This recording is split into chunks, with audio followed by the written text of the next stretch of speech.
Buenas tardes a todos. Les damos la bienvenida a este Ateneo Trastornos de Personalidad en el marco del programa Dan Salud Workshops Hospitalarios. Agradecemos el apoyo que el Laboratorio Gador brinda a este programa de educación médica.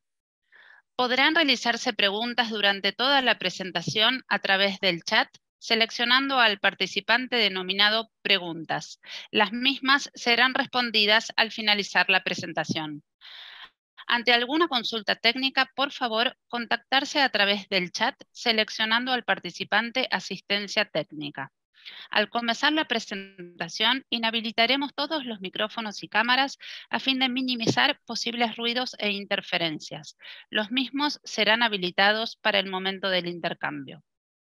El doctor Gustavo Berrone es médico psiquiatra, Fellow American Psychiatric Association, miembro del Comité de Contralor de la Especialidad Psiquiatría del Consejo de Médicos de la Provincia de Córdoba, presidente de la Asociación de Psiquiatría de Córdoba, docente de pregrado clínica psiquiátrica de la carrera de medicina de la Universidad Nacional de Villa María, Córdoba, docente de posgrado de psiquiatría de la Facultad de Medicina de la Universidad Nacional de Córdoba y miembro de la sección de psiconeuroendocrinología de la World Psychiatric Association. Doctor Berrone, cuando guste podemos comenzar. Buenas tardes, buenas tardes a todos. Muchas gracias. Quiero agradecer a la Asociación Dan Salud, a mi amigo Juan José Vilaprinio, al Chepo, por haberme invitado. Quiero agradecer a Gador por el sponsor de estas workshops. Bueno, este es el segundo que yo doy. El primero fue sobre suicidio, que tiene mucho que ver con este, y este es de trastorno de personalidad. Muchas gracias, Carola, por la presentación. Vamos a empezar a hablar un poco del grupo de los trastornos de personalidad. Bueno, los trastornos de personalidad llamamos a un grupo de trastornos que tiene ciertas características comunes, ¿no? Es decir, la rigidez en el pensamiento, la mala sociabilidad, la poca, un sistema de creencias muy arraigado, la poca flexibilidad de las demandas diarias de la vida, la impulsividad, el sesgo cognitivo, ¿no? El ver las cosas de una manera ensimismada, con poca flexibilización. Bueno, mantienen en común una serie de pautas o de conceptos clínicos que son muy determinantes a la hora de poder hacer un diagnóstico. Esos conceptos clínicos no conllevan a una enfermedad o a un trastorno como lo podría ser una esquizofrenia o lo podría ser un trastorno bipolar, aunque muchas veces coexisten ambas cosas, ¿no? Es decir, en comórbido aparece un trastorno de personalidad en el curso de alguna enfermedad psiquiátrica en curso, ¿no? Bueno, vamos a empezar con algunas preguntas. La pregunta es como para empezar a poder hablar sobre esto, ¿no? Decimos, ¿qué terapias reciben los jóvenes en tu servicio? Estos tipos de trastornos comienzan en la edad o en la infancia, lo más común es que sea en la preadolescencia y la adolescencia. Entonces, una de las preguntas que podríamos decir, ¿qué terapia reciben los jóvenes en tu servicio?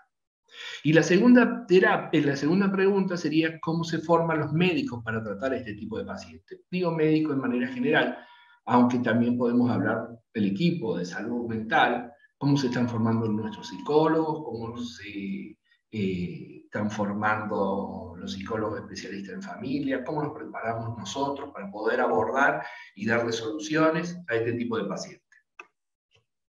Vamos a hablar del concepto. Personalidad, el valor histórico. El concepto de personalidad es un término que deriva del griego prosopon y del latín personario, persona, que originalmente era sinónimo de personaje. Esto eran las máscaras que ustedes han visto en el teatro griego, esas máscaras que determinaban que iba a ser un drama o que iba a ser una comedia. Entonces los personajes se ponían, o los actores se ponían ese tipo de máscara y representaban un libreto que aludía a la característica de esa máscara. Si era una cuestión cómica, sería una comedia, sería una máscara de sonriente. Si era una cuestión ya que tenía que ver con un problema o con un drama, era una máscara que tenía que ver con la tristeza. Ahora, Lo importante de esto es que las máscaras que utilizaban esos actores le permitían no solo amplificar el volumen de su voz, sino que también, y acá está el tema, ocultar su verdadero rostro, ¿no? Es decir, en los trastornos de personalidad lo que nosotros vemos es que esta máscara de personalidad oculta un verdadero rostro o un verdadero paciente que está aguardando atrás de esa rigidez o de esa máscara o de ese arquetipo personal que se está formando. La personalidad se centra en las características psicológicas, más internas y ocultas del individuo. La personalidad, tal como se lo define, es un patrón duradero de percepción en cuanto a la relación, pensamiento sobre el entorno y sobre uno mismo. Es el self-harm, digamos, con el self inside o outside. Digamos, tiene que ver con la forma de percibir el mundo y la forma que nosotros tenemos de percibirnos a nosotros mismos. Es un amplio, esto en un contexto, en un amplio abanico de situaciones sociales y personales. Como tal, es relativamente estable, predecible y caracteriza a los individuos en situaciones ordinarias, ¿no? Nosotros no somos todos iguales ante la misma situación, pero tenemos consideraciones más o menos parecidas ante diversas situaciones. Somos adaptables, tratamos de afianzar el apego, la relación con el otro, tratamos de no ensimismarnos en nosotros mismos, sino por lo contrario, tratamos de tener una visión en conjunto o grupal y tratamos de flexibilizar de acuerdo a la demanda del otro, ¿no? Es decir, eso tiene que ver con la personalidad de cada uno en base a una negociación con uno mismo y con el entorno. La persona es sana cuando se muestran capaces de afrontar las exigencias ambientales de un modo flexible y cuando sus perspectivas y conductas fomentan una mayor satisfacción personal. Las generalidades de estos trastornos, para ya entrando en lo que tiene que ver con los trastornos de personalidad, son muy frecuentes, afectan más o menos entre el 10 y el 15% de la población general. En los países desarrollados llega al 13%, en los países en vías de desarrollo llegan hasta el 17 o el 18%, con lo cual también tiene que ver, quizás lo vamos a ver, con una cuestión ambiental, ¿no? Es decir, las cuestiones ambientales y culturales también influyen en la conformación de estos trastornos, ¿no? Ahora, el 75 al 80% de las personas que cometen delitos son portadores de un trastorno de personalidad, ¿no? Es decir, las personas que infringen algún tipo de norma y que entran en el código delictivo, casi el 75 al 80% de estos pacientes, de estas personas, son pacientes que son portadores de un tipo de trastorno, como vamos a ver después, de algún tipo de trastorno de ese tipo. El 60 al 70% de los alcoholistas y el 70 al 90% de los abusadores de drogas padecen algún tipo de trastorno de personalidad. Y del 25 al 50% de los pacientes que todos tenemos en tratamiento presentan un trastorno de personalidad, ya sea primario o, como decía recién, en un aspecto comórbido. Pero de eso deriva la alta incidencia que tiene este tipo de particularidad clínica. No es algo secundario, por el contrario, es algo mucho más común de lo que nosotros podemos ver. Los trastornos de personalidad es un trastorno evolutivo y debe considerarse en un contexto del desarrollo normativo a lo largo de la vida. No es algo que se va a empezar y a terminar y es autolimitado, como puede ser a lo mejor algún tipo de patología psiquiátrica como los trastornos por ansiedad. No, por el contrario, tiene un desarrollo, comienzan temprano, enferman mucho y duran mucho tiempo. Ese es el signo trágico que presentan este tipo de patología, ¿no? Es decir, comienzo temprano, enferman mucho y de alguna manera van a lo largo de toda la vida del paciente. Lo que vamos a ver es que en la vida adulta ya tienen como una adaptación al medio y no se los ve de la misma intensidad. Pero bueno, lo que perdieron en desarrollo es altísimo, que ya lo vamos a estar viendo.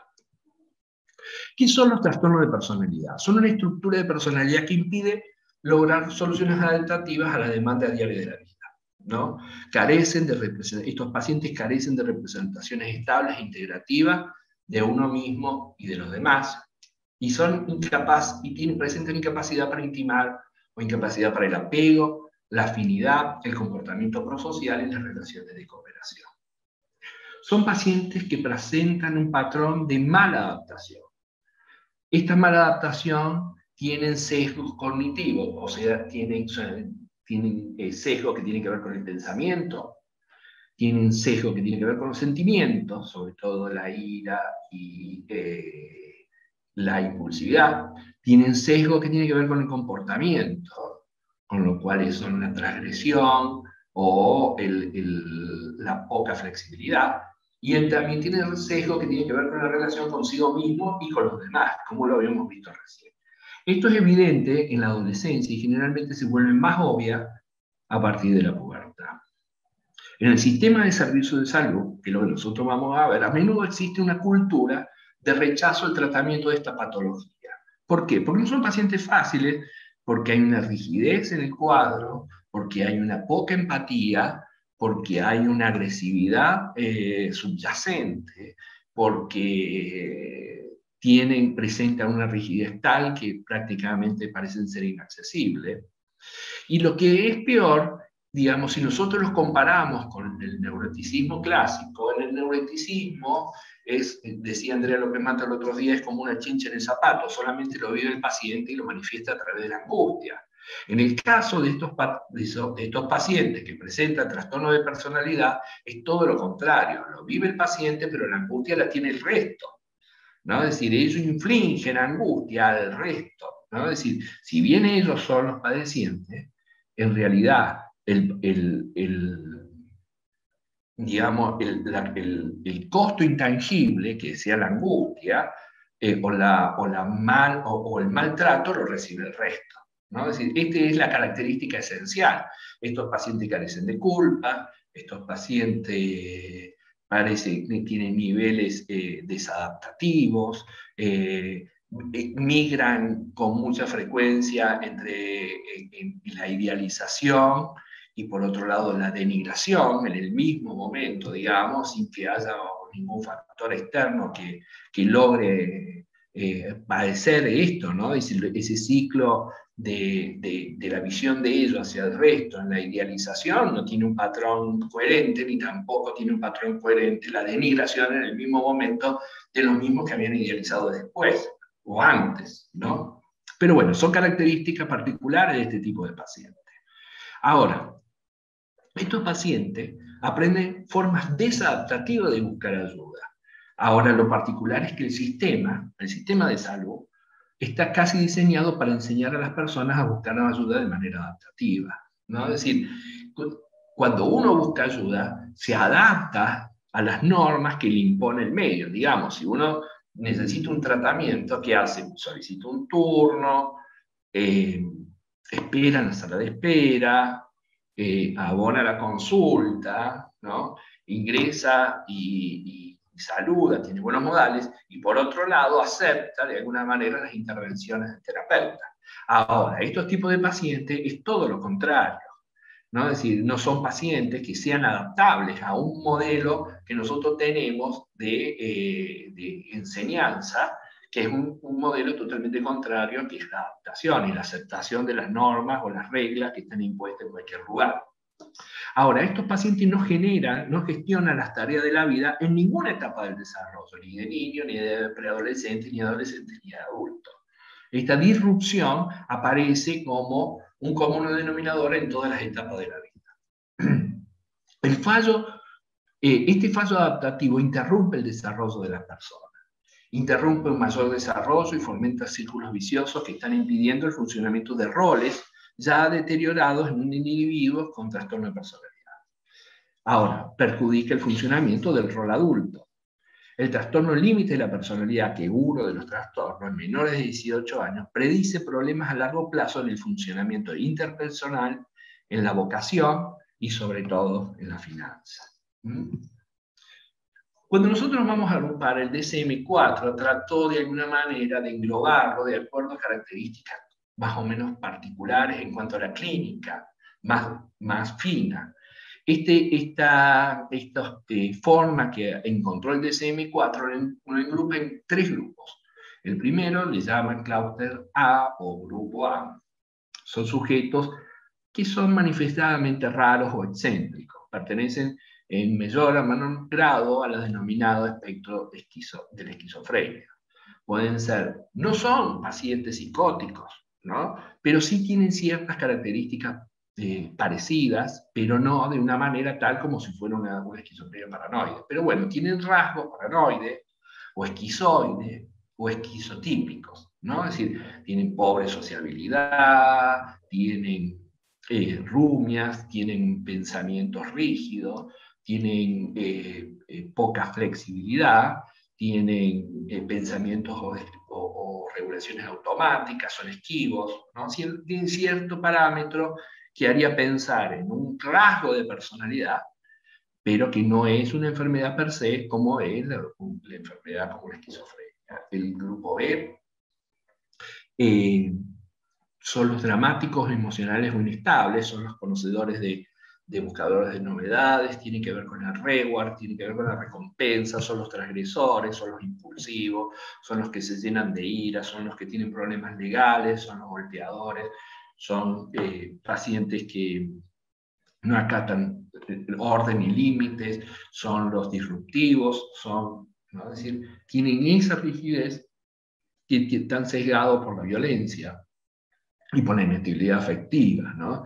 Ellos tenemos el antisocial, el límite, el histriónico y el narcisista. El límite es el border, ¿no? Y el último grupo, el grupo C, se caracterizan por un sesgo común denominador que es la ansiedad o el temor, o el miedo a perder el control. La pregunta del millón sería, ¿el control de qué? Absolutamente de nada, no tenemos. Pero bueno, en este miedo de perder el control son los evitadores de daño, ¿no? El daño que ellos imaginan para sí o para el resto, ¿no? Es decir, aparece el daño puesto en sí mismo o el daño puesto en las relaciones, como ser el dependiente, el codependiente, o los evitativos, o aquellos que son los obsesivos compulsivos, que el daño está puesto en rituales o en cuestiones que tienen que ver con tres sesgos. Uno que tiene que ver con la seguridad, otro que tiene que ver con la comprobación, y el otro tiene que ver con el orden, ¿no? Es decir, esos son los parámetros que tendría el obseso compulsivo. ¿Qué nos encontramos? ¿Qué encontramos con mayor frecuencia? Con mayor frecuencia en la clínica encontramos los porcentajes más altos, que tiene que ver, esto no ha sido siempre así, sino que ha cambiado culturalmente. Antes, culturalmente, aparecían más los sádicos, los narcisistas, los masoquistas. Bueno, ahora la cultura o los factores ambientales han cambiado ese parámetro más gregario de las sociedades, y ahora que aparece esa cosa más independiente, aparece más un porcentaje más alto en el TOC, en el border, el pasivo-agresivo, los evitativos, los histriónicos y los antisociales. Ahora, ¿qué diferencia hay por género? Los hombres tienden a ser más paranoides, esquizoides, esquizotípicos, antisociales, narcisistas y obsesivos compulsivos, mientras que las mujeres presentan más patología de trastornos como borderline, histriónicas o dependientes. Ahora, evitativos son todos. Y el nivel de educación, los niveles de educación más altos los vamos a encontrar en los trastornos de personalidad, los TOC, mientras que los trastornos, los niveles más bajos educacionales tienen que ver con los paranoides, los evitativos y los límites también, ¿no? Los impulsivos, los pasivos-agresivos, también tienen niveles de educación más bajos. ¿Qué teorías encontramos de formación de estos pacientes?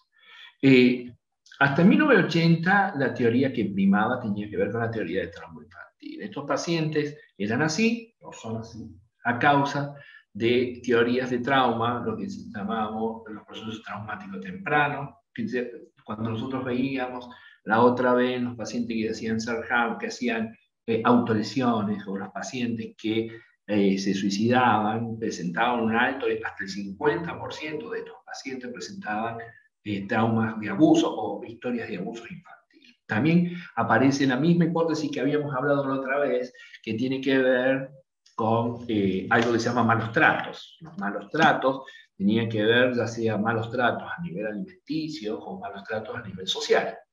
Esas teorías infantiles, hay algo en el NECLEC de formación de nuestro sistema nervioso, la mielinización se lleva a cabo en los primeros 3 años de vida.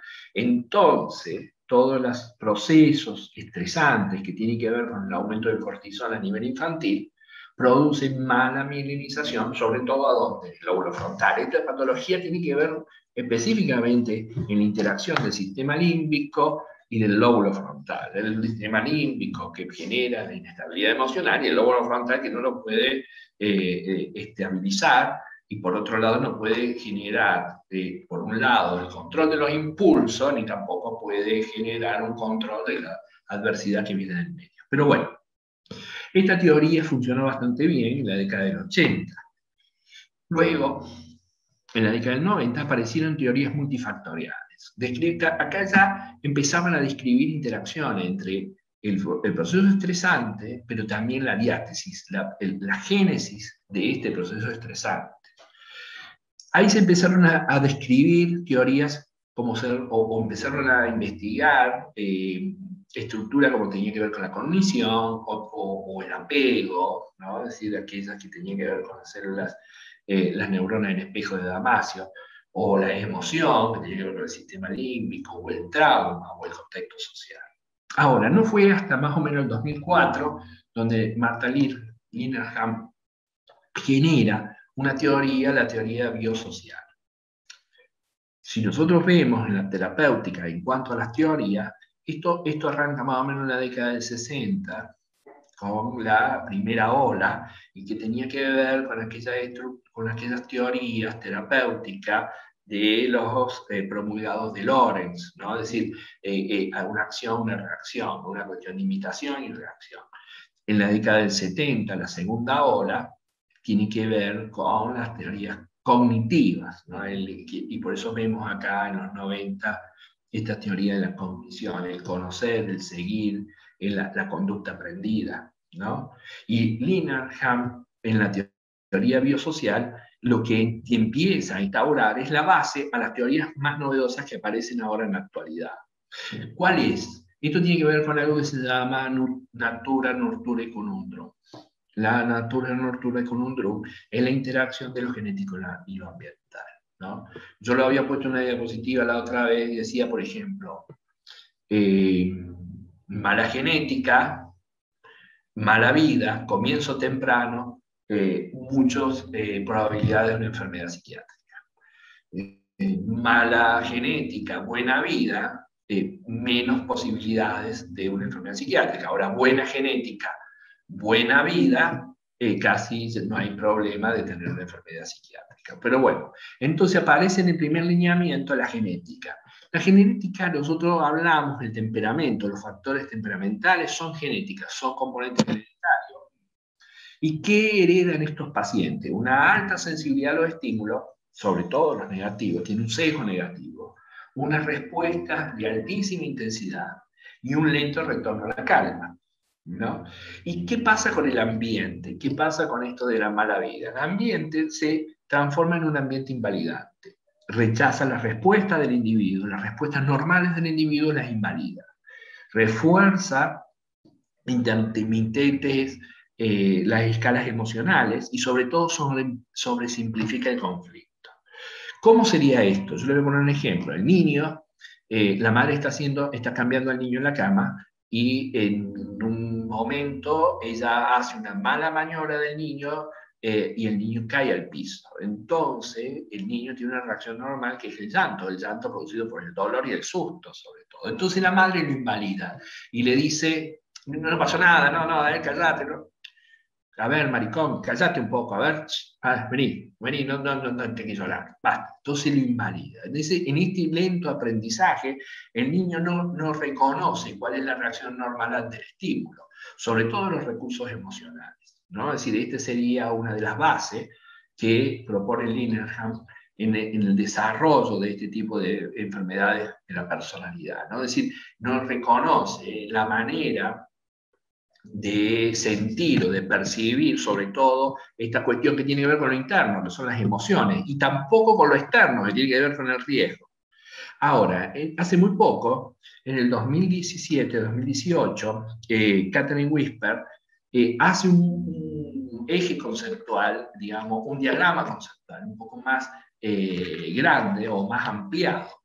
Entonces acá pone ya 4 estamentos casi definidos. Por un lado aparecen los orígenes tempranos, que era lo que habíamos visto recién de Marshall Linehan, que tiene que ver con la genética y los procesos epigenéticos prenatales, ¿no? La exposición prenatal, sobre todo al estrés o los estresores y el riesgo familiar, ¿no? Es decir, la herencia.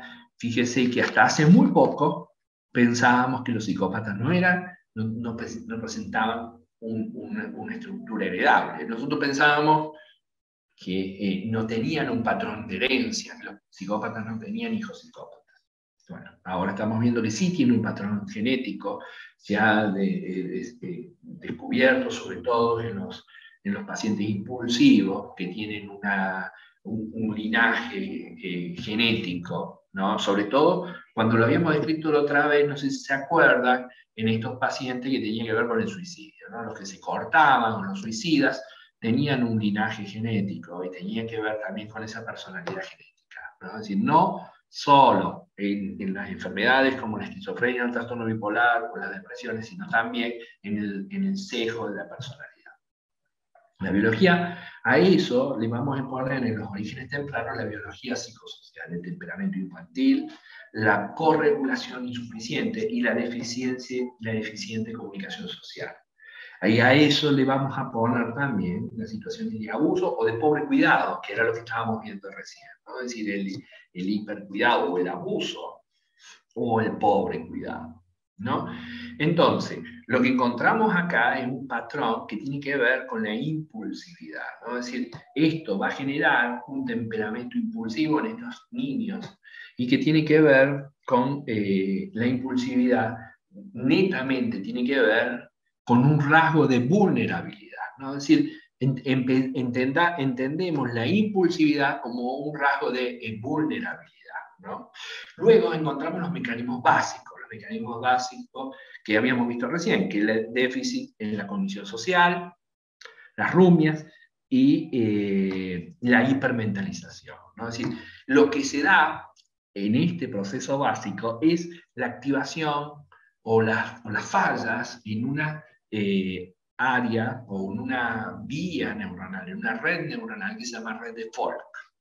La red de Folk es una red neuronal que actúa en reposo y que no tiene que ver con cuando el cerebro está no en actividad, cuando está en actividades hay otras redes neuronales que están en acción, por ejemplo la promontoria o la disejecutiva, son esas dos las que están. Pero en reposo aparece una red que se llama red de Folk. Esta red de Folk lo que hace tiene un pensamiento automático, pero que no tiene mayor relevancia. Y la falla que genera este tipo de patología en esta condición, que se llama Hawthorne, una condición caliente a nivel amigdalino, es que cuando el individuo toma conciencia, esa red debería desactivarse y no toma protagonismo. Pero en este tipo de pacientes, esa red, que ya tiene un sesgo negativo, que habíamos visto ayer, recién, toma protagonismo. Entonces empieza la rumia con un sesgo negativo. Lo que pasa que esta rumia de sesgo negativo hace una creencia en el pensamiento, una creencia exagerada. No sé si me explico, o después lo pongo con un ejemplo, ¿no? Entonces, el pensamiento rumiante tiene que ver con esta biología, con la ruptura o las fallas en las redes de Folk, que es un pensamiento cuando el cerebro está apagado, pero que toma protagonismo cuando se despierta, para hacer un ejemplo práctico, que no debería ser así. Y el otro mecanismo básico es la desregulación emocional, la respuesta interna y el regreso lento a la calma que estábamos viendo recién. Esto hace en un ambiente invalidante, de interacción invalidante y de abuso. Ahora, ¿A qué vemos después la preclínica? ¿Cuál es el sesgo de los primeros síntomas que nosotros encontramos como una forma de fenotipo de esta enfermedad? Primero, el fenotipo de la interpersonal, que son los problemas con los compañeros. Luego, problemas cognitivos, la desesperanza, que tiene que ver con esta rumia, este pensamiento negativo, y la disociación, ¿no? Y por otro lado aparece lo emocional, que es esta divergencia entre la vergüenza, el enojo, la ira, la impulsividad, y los conductuales, como pueden aparecer la mala sociabilidad, la autolesión, los intentos de suicidio, la mala valoración del riesgo, ¿no? Que vemos muy a menudo en este tipo de pacientes. Estos rasgos de los adolescentes se suman otros trastornos o que pueden estar concomitantes y que también, vamos a ver, que también inician su clínica en esta etapa de la vida, ¿no? En la preadolescencia, en la adolescencia, ustedes piensan que prácticamente el 70% de las enfermedades mentales o los trastornos mentales comienzan en este tipo de etapa del desarrollo. Entonces aparecen alteraciones en el estado de ánimo, la psicosis, el uso de sustancias, el abuso de sustancias. Y otra cosa que acá no está detallado es la aparición que tiene que ver con esta edad histórica de empieza la estructura cerebral a desarrollarse que tiene que ver con el reward.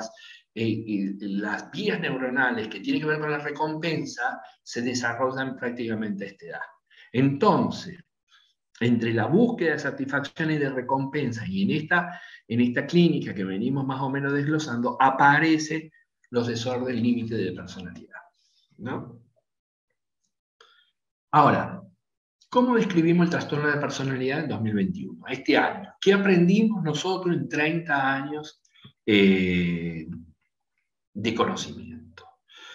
Bueno, aprendimos básicamente el CIE-11, lo que se cambia del CIE-10 y el DSM-4 al DSM-5 y al CIE-11 es limitar, es hacer un cambio que tiene que ver con lo conceptual a la medicina basada en evidencia.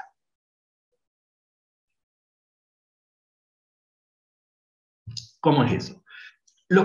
Las descripciones clínicas que tenían los manuales anteriores eran categóricos. Ponían categorías, ponían descripciones clínicas, número de síntomas, y ahora se busca más que todo evidencia. Por eso se saca de la literatura los patrones límites, los borders, sobre todo por una cuestión de seguros y de cuestiones sociales a la hora de buscar esos trabajos, o por ejemplo dedicarse a trabajos sociales o trabajos docentes, digamos, o eso es muy limitante, termina en una cuestión, digamos, desde hace más o menos 20 años la Organización Mundial de la Salud pone un concepto que es no estigma, que digamos, es abatallar todas aquellas condiciones que tienen que ver con la estigmatización de la enfermedad o los trastornos mentales. Entonces, poco a poco va incluyendo esa política, los manuales, y ahora tratan de buscar, no usar palabras que conlleven a una cuestión estigmatizante. El primer paso, diagnóstico de la disfunción básica, ¿no? Eso puede ser, bueno, pues propia o interpersonal, y puede ser leve, moderado o grave, ¿no? O severa. De esos 15%, el 3% de esos 15 son severos pacientes que tienen trastorno de la personalidad. El paso 2, buscan estamentos, y esos estamentos tienen que ver con la afectividad negativa, que lo hemos descrito, el desapego, la desinhibición, la disociabilidad y la nancastia, que es la rigidez del pensamiento. Y el paso 3, que es optativo, el calificador del patrón límite. Se puede poner o no se puede poner, porque como es esta vez se lo puede no poner, ¿no? Es decir, en este patrón límite, si se quiere, no se lo puede agregar y no pasa nada. ¿Cuáles son los requisitos generales para el diagnóstico? Que la perturbación duradera del funcionamiento propio, ¿no? Identidad, autoestima, precisión de la visión de uno mismo, autodirección. O la disfunción sea interpersonal, ¿no? O, por ejemplo, desarrollar, mantener relaciones cercanas, comprender las perspectivas de los demás, manejar los conflictos de las relaciones. Esto tiene que ser un periodo de tiempo menor de 2 años, ¿no? Como este es un trastorno evolutivo, normalmente lo vamos a encontrar casi toda la vida, aunque no debería estar presente al menos 2 años. Se manifiesta en patrones desadaptativos de cognición, experiencia, expresión emocional y comportamiento. Ahora, la angustia o el deterioro significativo en el ámbito personal, familiar, social, vocacional y en el funcionamiento es como el requisito esencial para este tipo de trastorno. Ahora radica la gravedad emocional, cognitiva y conductual. Lo emocional son emocionalmente hiperactivos o reactivos y no logran reconocer emociones no deseadas. No sé, en el insight no reconocen esta cuestión del ser. No reconoce la impulsividad, no reconoce su pobre control de impulso, ni tampoco reconoce la ira y sobre todo la violencia, ¿no? Y lo cognitivo no representa precisión de las evaluaciones situacionales e interpersonales, especialmente el estrés, la estabilidad y la flexibilidad. El comportamiento presenta fallas en el control de los impulsos, modulación, situaciones de comportamiento. ¿A dónde radica la gravedad interpersonal? Bajo interés en entablar relaciones con los demás, incapacidad para comprender y apreciar las perspectivas de los demás, ¿no? También son pacientes que no se involucran, ¿no?, con los demás, incapacidad para desarrollar y mantener relaciones estrechas y mutuamente satisfactorias, ¿no? Es decir, hay un egoísmo semblante en cada una de estas relaciones, ¿no? Es una poca preocupación del otro y una incapacidad para manejar conflictos en las relaciones. Yo le diría que tienen una mala capacidad, prácticamente no tienen capacidad para manejar conflictos en las relaciones. ¿A dónde radica la gravedad en la propia perturbación? ¿En qué falla? Falla en la estabilidad, en la coherencia de la identidad, en la capacidad para mantener un sentido de autoestima positivo y estable, en la exactitud de las visiones que uno tiene de las características o las fortalezas y las limitaciones de uno mismo, y en la capacidad de conocer y dirigir, ¿no? Es decir, en esta cuestión que no conoce y no dirige, aparece esta situación de que digamos, radica en esta cuestión de como anancástica, esa rigidez. Ya que digo,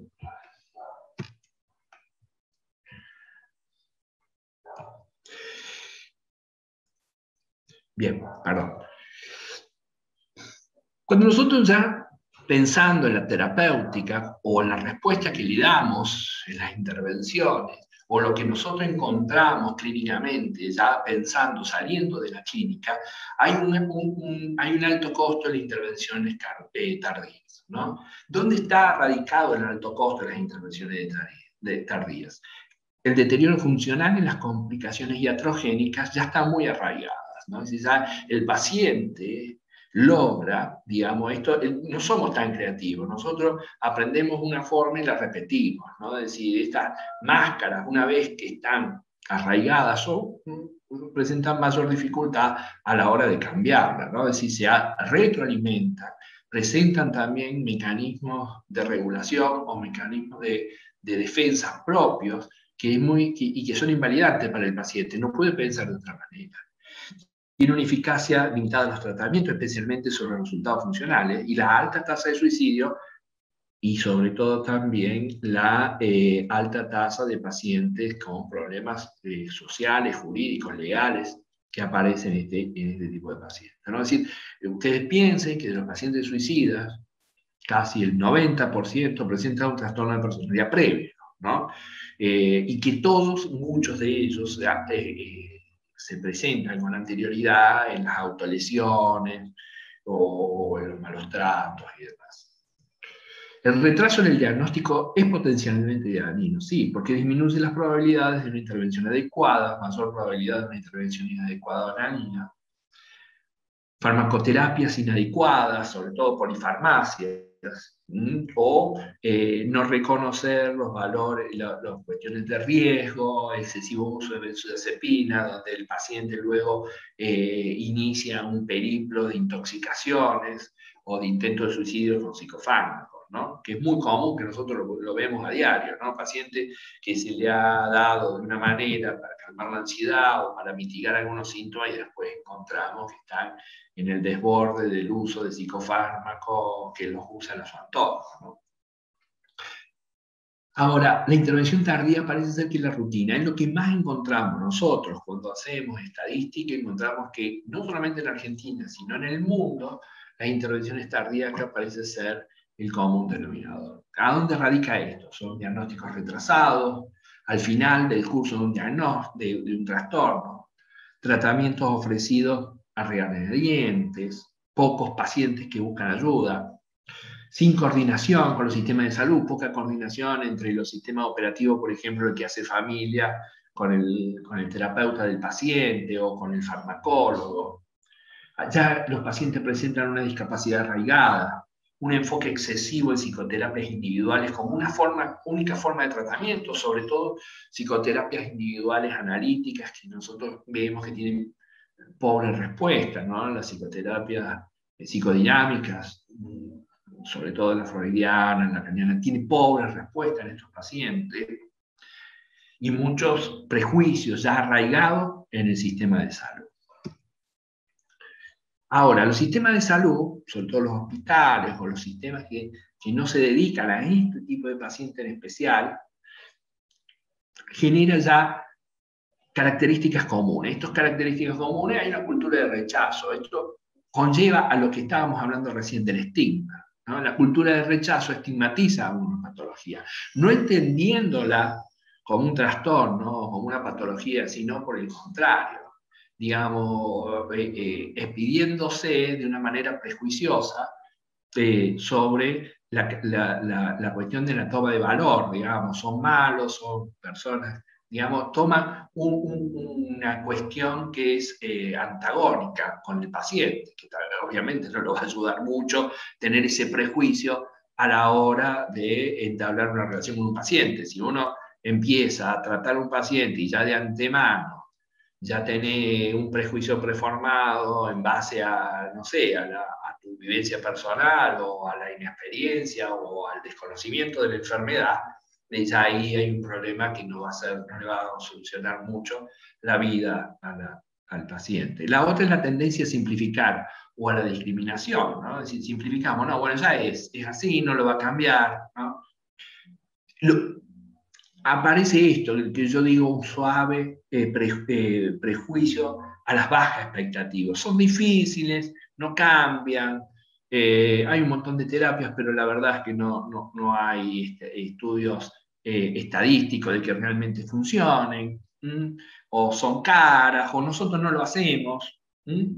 Expectativa de los que los pacientes se ajusten al tratamiento. Nosotros queremos y creemos que los pacientes se van a ajustar a nuestro tratamiento. Y bueno, lo que vamos a ver después es que no. El tratamiento se tiene que ajustar a los pacientes. Digamos, es todo lo contrario a esto.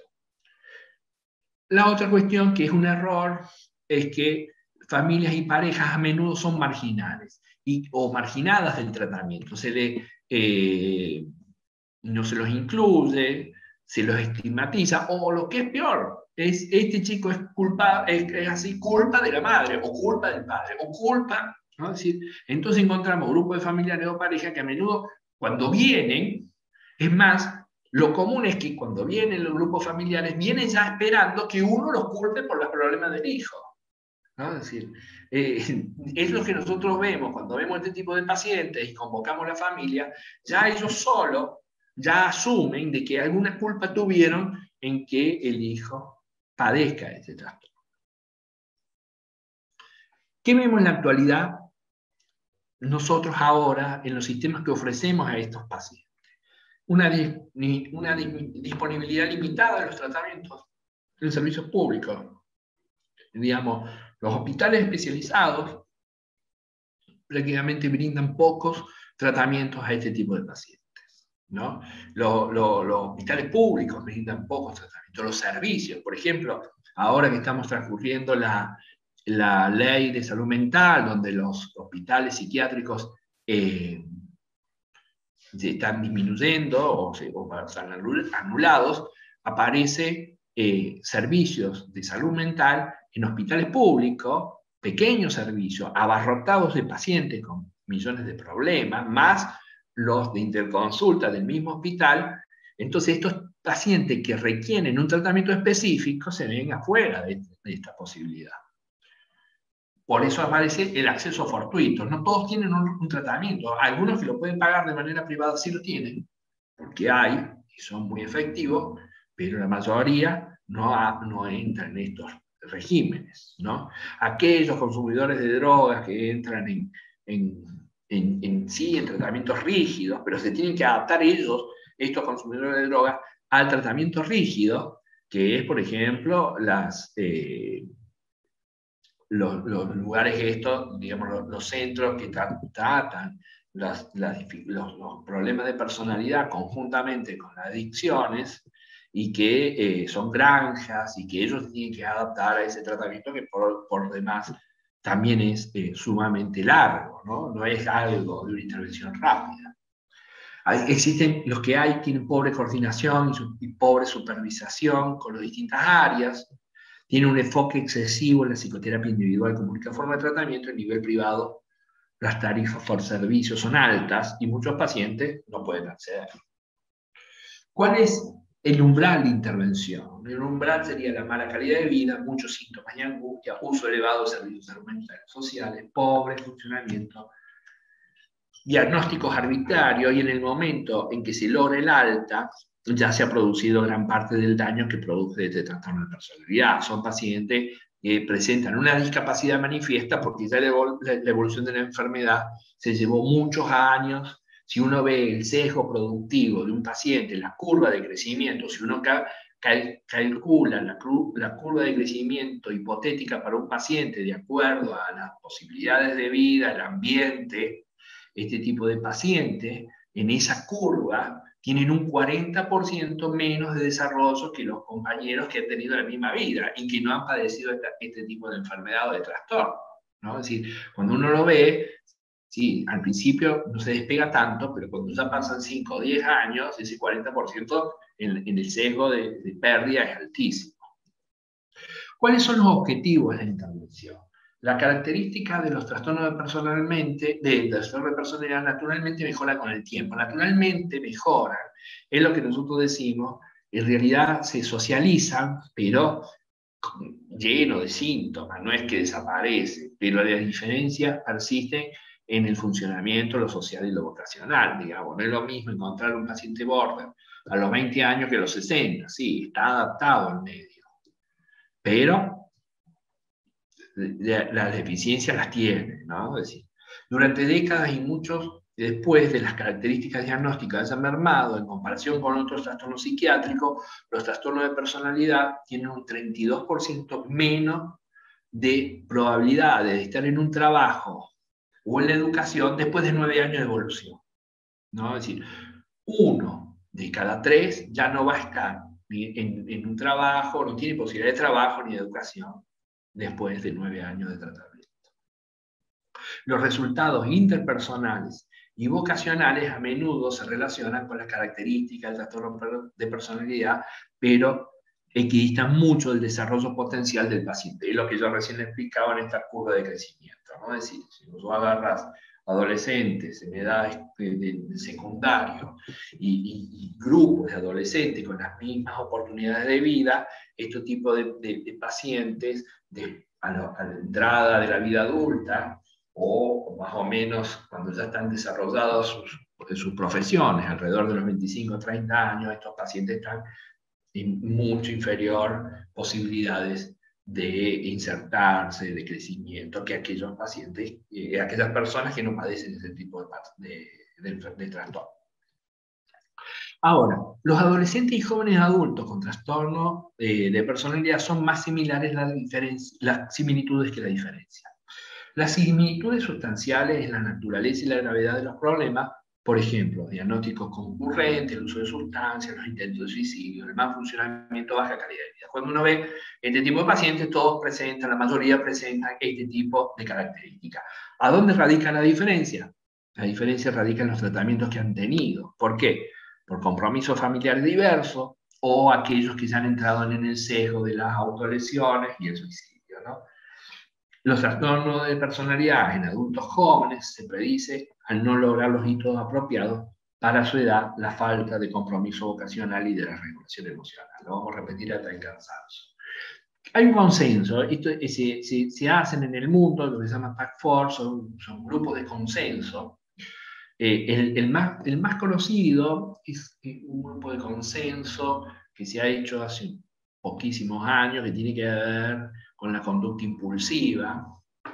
Entonces se genera una característica y un protocolo, un algoritmo de tratamiento. Bueno, en estas características del Consenso Internacional de los Trastornos de Personalidad, que se llevaron a cabo en el 2017, hace apenas 4 años, se centraron en base a algunas normativas. El primero es que no es solo un trastorno de personalidad adolescente y que no ignorar la continuidad del desarrollo hasta la edad adulta. Esto no es que solamente de adolescente. Esto va a perdurar, ¿no? Tal vez en la edad adulta y tal vez en la edad infantil nosotros había sido diagnosticado con un déficit de atención con hiperactividad y en realidad se trataba de un trastorno de personalidad. El periodo especial es un periodo de especial vulnerabilidad. ¿Por qué la especial vulnerabilidad? Por el intento de suicidio, por las autolesiones, por el consumo exagerado de drogas, por los accidentes viales, por la agresividad interpersonal, por la actitud disruptiva, por la mala sociabilidad, bueno, todo lo que estábamos hablando. Coincide con el inicio clínico de las principales trastornos mentales. No olvidar que en esta edad también aparece ya el inicio de las enfermedades como la esquizofrenia, las depresiones, ¿no?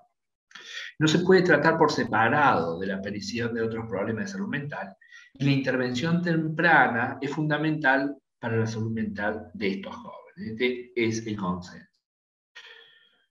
En pacientes púberes, presenta un desarrollo no normal, gran carga de problemas de salud mental, incluyendo autolesiones y uso de sustancias, discapacidad funcional grave y persistente, mala salud física, sexual y reproductiva, y aumento del riesgo de víctimas de violencia interpersonal, delitos violentos y no violentos, y orden de intervenciones judiciales a nivel de violencia familiar. ¿Cuál es lo más importante que tenemos hasta ahora? Que estos pacientes, de esos 14%, digamos, 3%, digamos, no 3% del 14%, no, 3% de todos los trastornos de personalidad son graves. Y promedio tienen una disminución del promedio de vida de 2 décadas, ¿no? Es decir, prácticamente hay pocas enfermedades o pocos trastornos que limiten tanto la vida de un paciente como ser este tipo de trastorno. ¿Mm? Entonces, pensemos un momento en todo lo que hemos hablado hasta ahora, ¿no? Es decir, comienzo temprano, enferma mucho, lo que vemos es que tenemos pocas respuestas terapéuticas, mal llevada, a destiempo, conocemos poco del fenómeno. En física existe una premura o existe una norma. Si no hay un observador que entienda lo que ves, el fenómeno no sucede. ¿Comprende? Entonces, lo que estamos haciendo ahora es instruir al observador. Después vemos si lo podemos solucionar o no, pero por lo menos tengamos que hacer el diagnóstico y que sea un diagnóstico valedero, que esté de alguna manera previniendo, ya sea una vez que el trastorno se desarrolló, es muy fácil hacerlo, pero acá lo importante es hacer un diagnóstico temprano. Entonces, lo que estamos haciendo es instruir al observador para que empiece a ver estos componentes fenomenológicos en los pacientes. Hace unos años, nosotros validamos unas escalas de un psiquiatra americano que trataba de determinar patología infantil o adolescente, ¿no? Es decir, y esa validación de esa, que se llama QISAS, esas escalas encontraban, digamos, mediante preguntas simples en personas, niños y adolescentes en edad escolar, como una forma, digamos, de determinar el inicio de algún tipo de característica psiquiátrica o de algún tipo de característica o de inicio de enfermedad. Entonces, el niño cuando entraría de grado a grado, de curso a curso, un observador lo único que tiene que hacer es hacer esas entrevistas estructuradas, y a la vez lo único que va es uno consignando, digamos, en sí no, algunos síntomas que son determinantes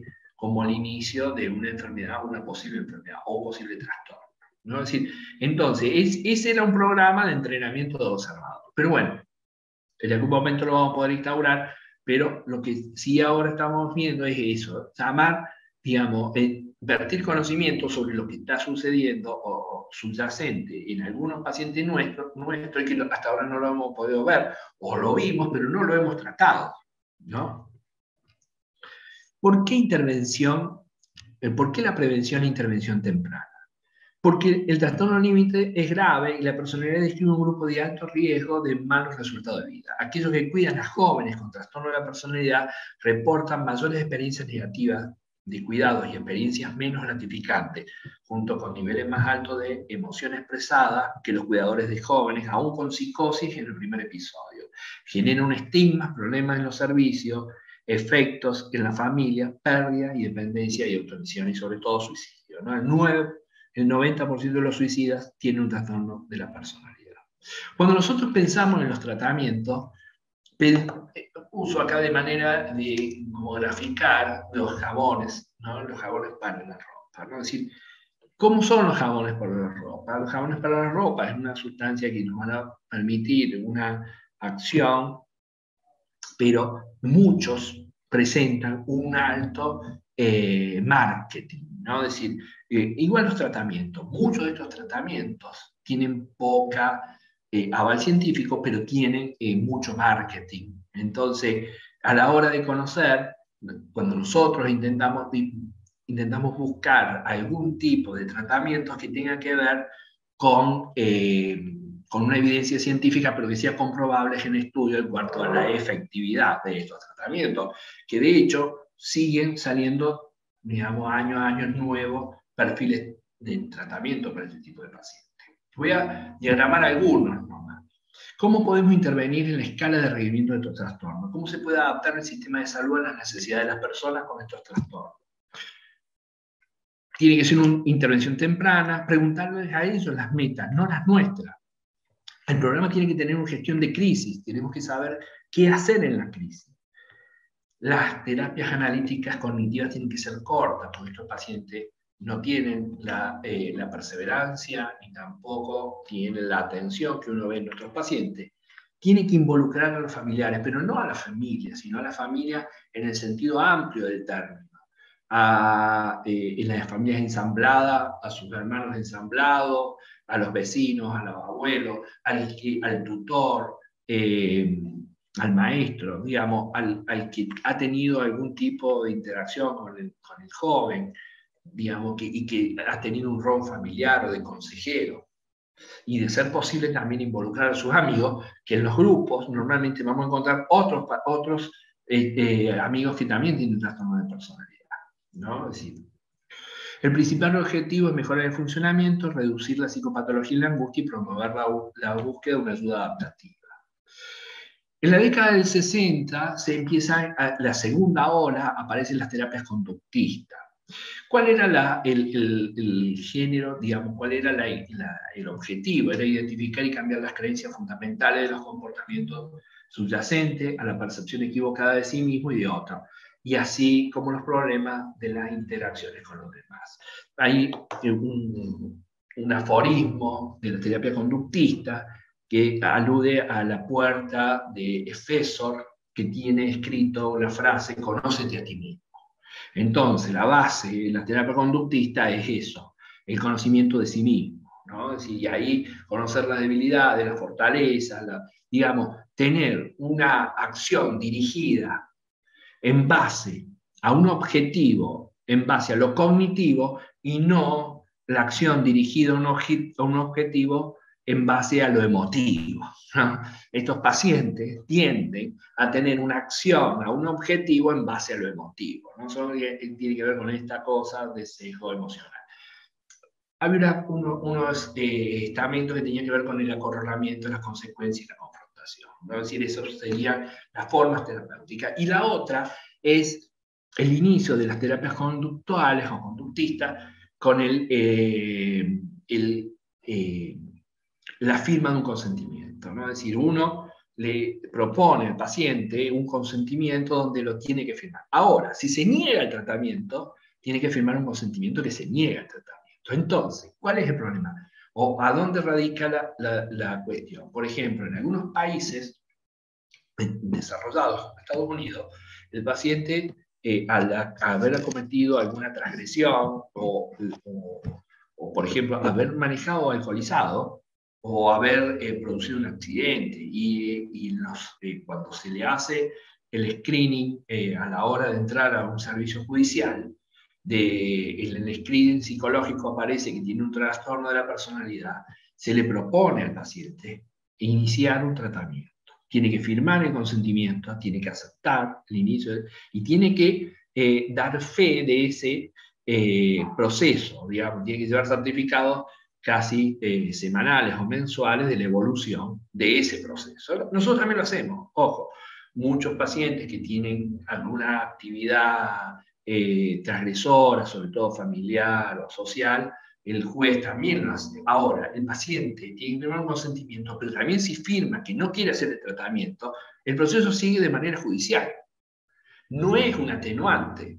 O hace un tratamiento o va preso, ¿no? Es decir, esa es la base de las terapias conductuales, perdón. La psicoterapia basada en la evidencia, se llama, es un programa, sobre todo inglés, que se lleva a cabo en los países del Commonwealth.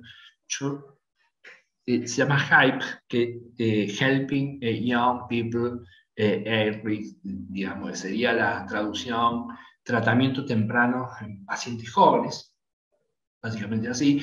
Es una psicoterapia basada en evidencia, es un régimen de terapeutas, de una terapia que son 16 consultas estructuradas. 16 consultas con el paciente, 8 con la familia, grupos, y creo que son 4 del farmacólogo. Esto se lleva a cabo casi todos los países del Commonwealth. Bueno, este es un programa de Australia, que yo lo vi en un curso de Australia, y que se propone de acuerdo a la evidencia. Tiene una recomposición, se arma el programa y se recompone de acuerdo a las nuevas evidencias científicas. Nosotros ahora tenemos 16 consultas así, estructuradas, pero de acuerdo a las nuevas evidencias se va recomponiendo. Tiene modesta efectividad. La atención clínica estructurada parece ser tan eficaz como la psicoterapia clásica. El tratamiento psicosociales basado en evidencias son más efectivos que los tratamientos habituales entre adultos y jóvenes. Varios tratamientos especializados parecen tener efecto similar a pesar de las distintas teorías e intervenciones. 5 características de estos tratamientos basados en la evidencia por el trastorno de la personalidad. El terapeuta ayuda a conectar los sentimientos con las acciones. Se anima al paciente a asumir o a tomar el control, ¿no? Es estructurado y dirigido a cada paciente. Para problemas de trastorno de personalidad, el terapeuta es activo, receptivo y validado, y los terapeutas reciben validaciones semanales, ¿no? Supervisaciones semanales. Los grupos terapéuticos, los de familia, los que realizan las entrevistas y los que hacen los sociales, que son los ambientales, tienen reuniones semanales en donde se mueven a validar el requerimiento para la próxima semana. La otra, que nosotros estábamos viendo recién, era la terapia conductual dialéctica, que obedece a la tercera hora. La creadora fue Marshall Nirenham, eso fue en la década del 90, a partir del 2004. Es una ciencia basada en el concepto de la ciencia de conducta y articulada con elementos como validación y mindfulness a través de la filosofía dialéctica. Está conformada por 5 modalidades de tratamiento. Tiene terapia individual, entrenamiento en habilidades, coaching telefónicos, terapia de familia y reuniones de equipo. Tiene una duración variable con una etapa de pretratamiento y 4 de tratamiento para cada uno de sus respectivos objetivos.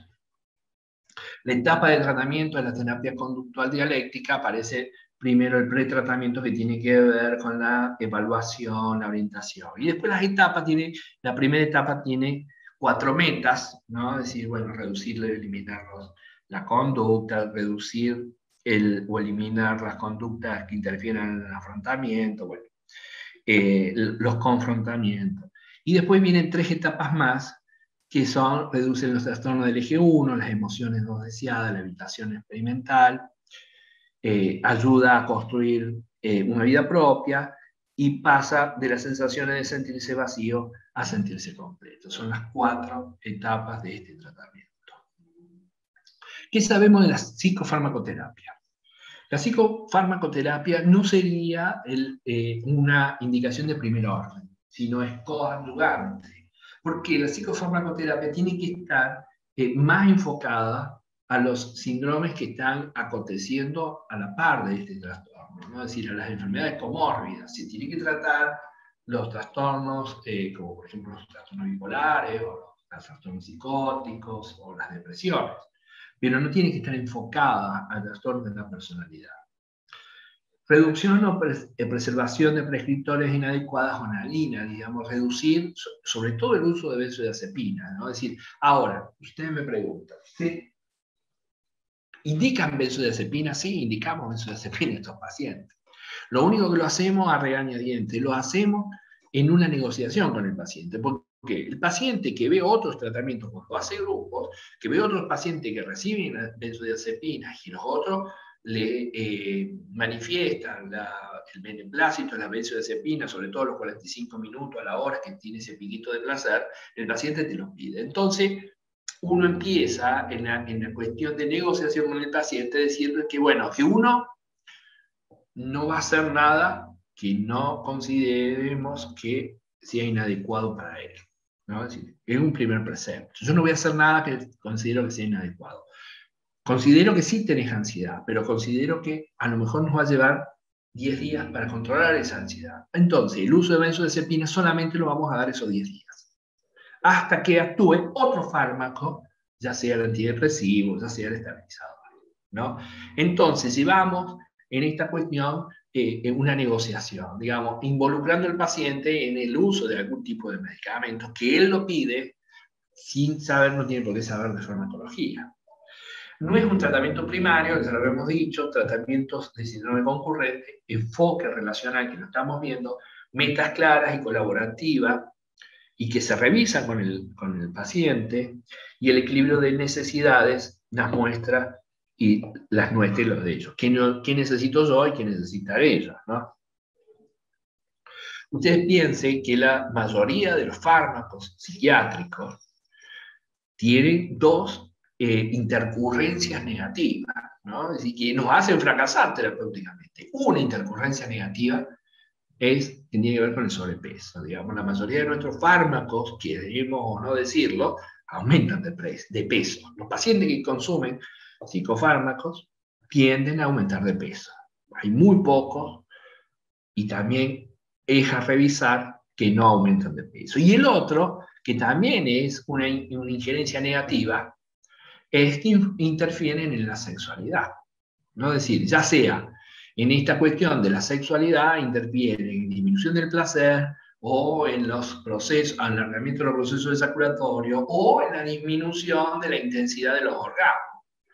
Entonces, en estos tipos de pacientes tan vulnerables, tan sensitivos, el uso de psicofármacos que le va a traer algún tipo de connotación negativa, tienden a exagerarlo. Entonces, cuando vos tenés un paciente que tiene un trastorno límite de la personalidad y que es impulsivo, y vos le das un antipsicótico o un estabilizador como la olanzapina, vos decís, este tipo se drogó hasta ayer, tiene que aguantar. No, no lo aguanta. Entonces, pequeña dosis vienen con una exageración. ¿Por qué? Porque ellos tienen una valoración, es lo que hablamos recién, tienen esa valoración de sesgo emocional ante los objetivos.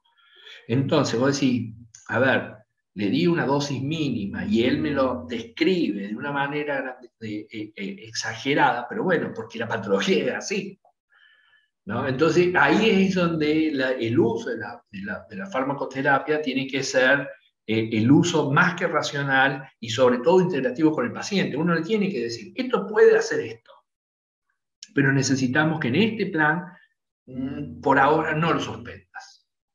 ¿Mm?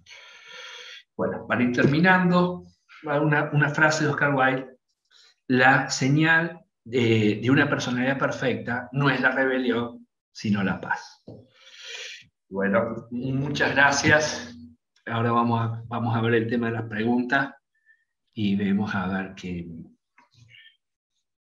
Muchísimas gracias, doctor. Por supuesto, hay preguntas y hay muchas felicitaciones y agradecimientos por su excelente presentación. Así que si le parece, arrancamos por las preguntas. A ver, la primera, el tema de la antisociabilidad, ¿es fijo? ¿No hay gente sociable en algún tipo? A ver, son seductores. La sociabilidad está mal entendida, ¿no? Es en beneficio de ellos y no en beneficio del resto. Son seductores, los bordes tienen una cosa de atracción, ellos hacen las cosas que todo el mundo desea hacer, ¿no? Decía, hay un libro que dice, el psicópata se llama así, todo lo que yo desearía hacer que lo hace un psicópata, ¿no? Es decir, el hecho, cuando nosotros vemos en la película Un día de furia, Michael Douglas y agarrando, fue a comprar una hamburguesa y agarra tiro la hamburguesería. Nosotros también lo hemos pensado, no lo hacemos. Ahora, el tema es en el sesgo que generan, digamos. Estos tipos de pacientes generan una cuestión seductora y de empatía, pero en algún momento se descarrilan. Y así como son seductores, son agresivos. Y la agresividad hay que sostenerla, ¿no? Es decir, uno, cuando entabla una relación, no puede estar con la guardia alta todo, siempre, ¿no? Es decir, uno es como decir, yo no me puedo relajar porque me roba el reloj, ¿no? Es decir, no me puedo relajar porque aparece. De hecho, muchas veces hemos encontrado en pacientes que en una falsa cualidad seductiva, cuestiones que nos han faltado arriba del escritorio, ¿no? Es decir, yo tengo, todos ustedes mejor tienen el escritorio con libros, con sellos, con pequeños chucherías o regalos que te traen los pacientes, y cuando ves a un paciente que fue tan ameno, tan seductor y demás, y después ves que te faltan dos cosas de arriba del escritorio, ¿no? Pero aparece esa cosa ambivalente, ¿no? Es decir, ese egoísmo, esa cuestión ensimismada, ¿no? De estos pacientes. ¿Otra pregunta? Perfecto, doctor. Sí, seguimos. En relación a esta pregunta, justamente es el mismo participante que está preguntando. He visto pacientes que sociabilizan con gente que pueden controlar y desechan a la gente cuando los enfrenta. Sí, digamos, nosotros es lo que estamos viendo ahora de la psicoterapia, ¿no? Es decir, el enfrentamiento no es la mejor salida o la mejor forma de llegar a estos pacientes. No, nosotros, es lo que yo decíamos, ellos no se tienen que adaptar a nuestro tratamiento. Nosotros nos tenemos que adaptar con nuestro tratamiento a las demandas de ellos. Digamos, esta cuestión aversiva, pensemos en la cualidad de la personalidad de estos, o la cualidad de la personalidad de estos pacientes, en donde generan una cuestión idílica y hay una magnificencia, y al otro día es una cuestión denostada, digamos, así como te idealizan, te denostan al otro día. Entonces, en esa dualidad también aparece esta cuestión: si vos te pones muy rígido, va a estallar, ¿no? Es decir, si vos pones tenores rígidos, conductuales, en un entorno que no te ayuda, por ejemplo, ¿sí? Lo que hacen los cognitivos o los conductuales, digamos, la naranja mecánica, que era un tratamiento conductual, está bien, pero había un entorno, el tipo lo metían preso, le hacían pero nosotros lo que estamos viendo en paciente ambulatorio, no tenemos ese entorno y tampoco creemos que esa sea la solución. La Naranja Mecánica es una película de la década del 90, del 80, del 70, no me acuerdo cuándo fue, el 70 creo que. Entonces, hoy tenemos otra herramienta, otra forma de entender la patología, ¿no? Es decir, en esta cuestión, en esta falla frontal de estos pacientes, ¿cuál es la falla frontal? La falla frontal radica en las lecturas online que se hace. Nosotros, en el mismo momento que yo ahora estoy dando la charla, que los miro a ustedes, hago valoraciones y entonces valoro la cara de ustedes y tomo conciencia casi en el mismo instante y también tomo una conducta o una función ejecutiva, ¿no? Es decir, estos pacientes que presentan una desmielinización de la célula del lóbulo frontal o una pobre mielinización de la célula del lóbulo frontal, eso es desfasado. Entonces, esa lectura online está desfasada. Me llega esa información después que yo ya incurrí en la acción. Entonces, la acción es desmedida, la acción es sesgada, la violencia es inusitada, porque el control de la acción me llega posterior, ¿no? Es decir, es una deficiencia biológica puesta en lo conductual. Entonces, si vos querés empatizar con estos pacientes, lo lógico es manejar otros tiempos, no un tiempo rígido. Ellos sí, se empatizan con otros grupos, que de hecho tienen amigos y demás, pero ¿por qué son? Pueden ser grupos que tienen algún tipo de beneficio, por ejemplo. Nosotros vemos chicos que consumen y demás, que se juntan con otros chicos que consumen, que manejan, pero el interés otro, digamos.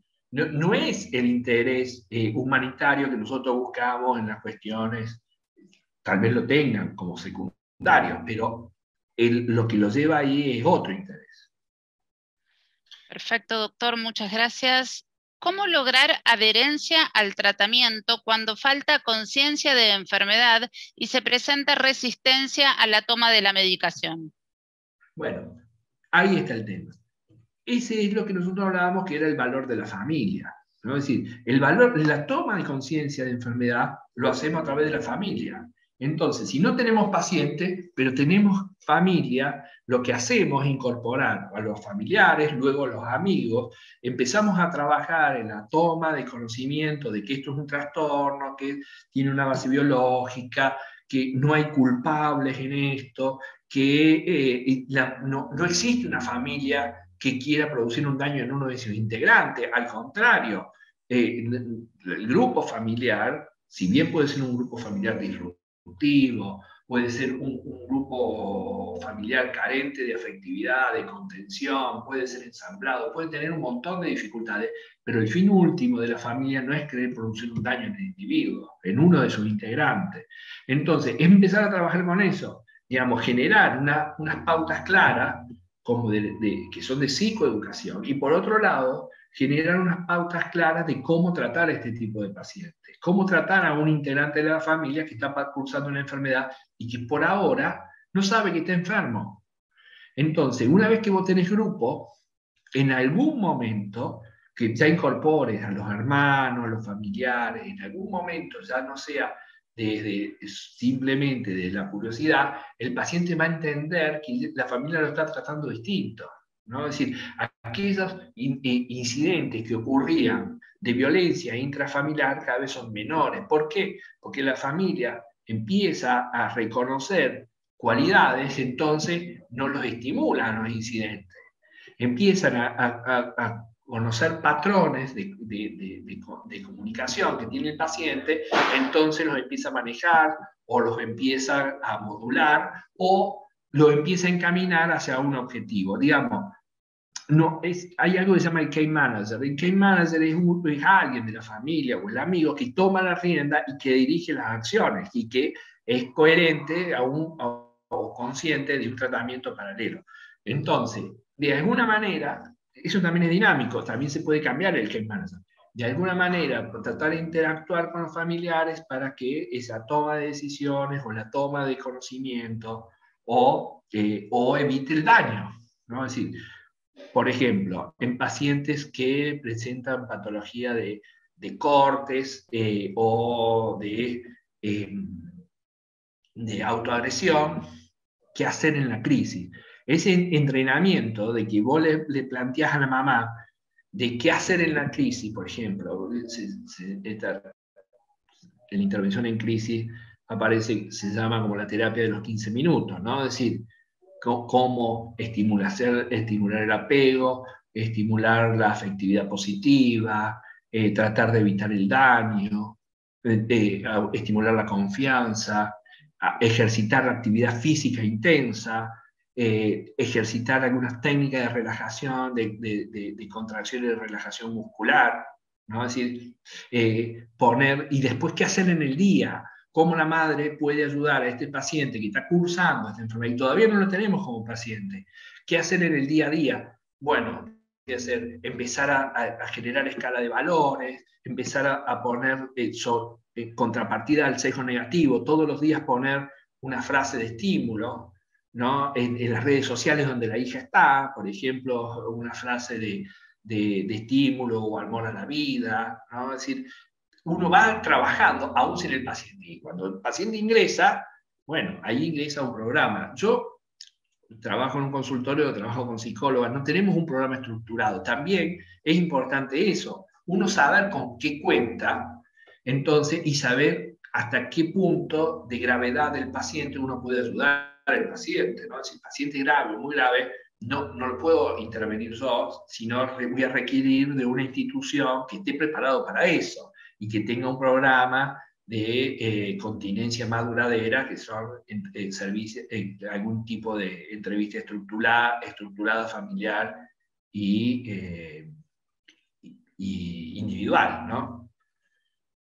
¿Otra pregunta? Bueno, más allá de los agradecimientos y felicitaciones, que son muchos, ya vamos a ir por las últimas por una cuestión de tiempo.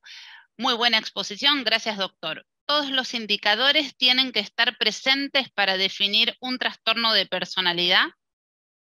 No, mira, cuando habíamos hablado ahí de la cuestión, más allá del DSM-5 o el CIE-11, lo que es importante acá es hacer una evaluación temprana. Digamos, si ya encontramos, no tenemos todos los indicadores, el diagnóstico, no tenemos los 2 años de evolución, porque el chico tiene 11 años, porque tiene 13 años, pero encontramos algunos, ya puede acceder a algún tipo de terapia. Por ejemplo, si es muy niño, hay una serie de terapias que tiene que ver con la terapia del enojo, de la ira, ¿no? Es decir, cómo controlar la ira, cómo controlar el enojo, que tenga acceso a un grupo, ya sea psicológico o psicopedagogo, que esté entrenado en ver síntomas que están en nacimiento, o implementar algo que tiene que ver con la cuestión social, que es el acompañante terapéutico. Entonces empieza a haber cuestiones de funcionamiento familiar que vos no lo ves en el consultorio. Entonces, esa es la intervención temprana. No, tal vez no le vamos a poner un diagnóstico, pero sabemos que tiene altas chances de desarrollar un trastorno de la personalidad. Entonces, lo ayudás en el crecimiento y en la toma de decisiones desde manera temprana, ¿no? Es decir, y no hace falta que entre a un servicio ya estructurado. ¿Otra pregunta? Sí, doctor, seguimos, vamos ya por la última. ¿Qué pasa si es un adolescente sin contención familiar donde la familia no acepta la enfermedad? Bueno, no es tan infrecuente lo que dice, digamos, no es tan infrecuente, no tenemos ni paciente ni familia. Bueno, alguien vino a la consulta, alguien nos alertó. Muchas veces son traídos por sistemas judiciales, ¿no? Es decir, por ahí nosotros llegan pacientes que el fiscal lo obligan a hacer un tratamiento. Entonces, es construir desde cero, pero en esto es importante liberar el preconcepto. No lo hacen por malo, lo hacen por desconocimiento. Muchas cosas que nosotros hacemos, lo hacemos desde desconocimiento.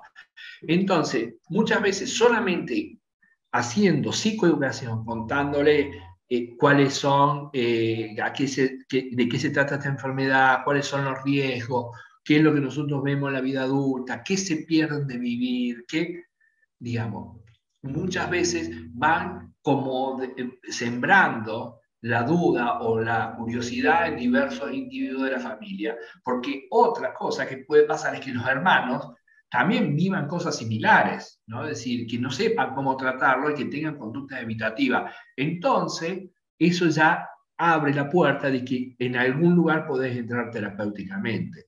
La otra es, si no carecen de familia, bueno, ahí lo que intenta es, bueno, estructurar el tratamiento porque, bueno, porque el sistema judicial lo pide, ¿no? Es decir, entonces, de acuerdo a la evitación evitación de riesgos mayores, tenés un montón de intervenciones. También poder recurrir a una hospitalización, pero la hospitalización tiene que ser con un objetivo. Por ejemplo, un paciente que ha cometido, qué sé yo, una situación violenta y genera peligrosidad para él o para tercero, y que tiene un pobre control de los impulsos, que no tiene insight, y que no tiene familia, y que el juez te lo coloca en un tratamiento, bueno, vos también podés solicitar una intervención más más estructurada, como una intervención inmediata, como puede ser una hospitalización, a medida que podamos, y de ahí empezás a trabajar, ¿no? La toma de conciencia va a ser distinta.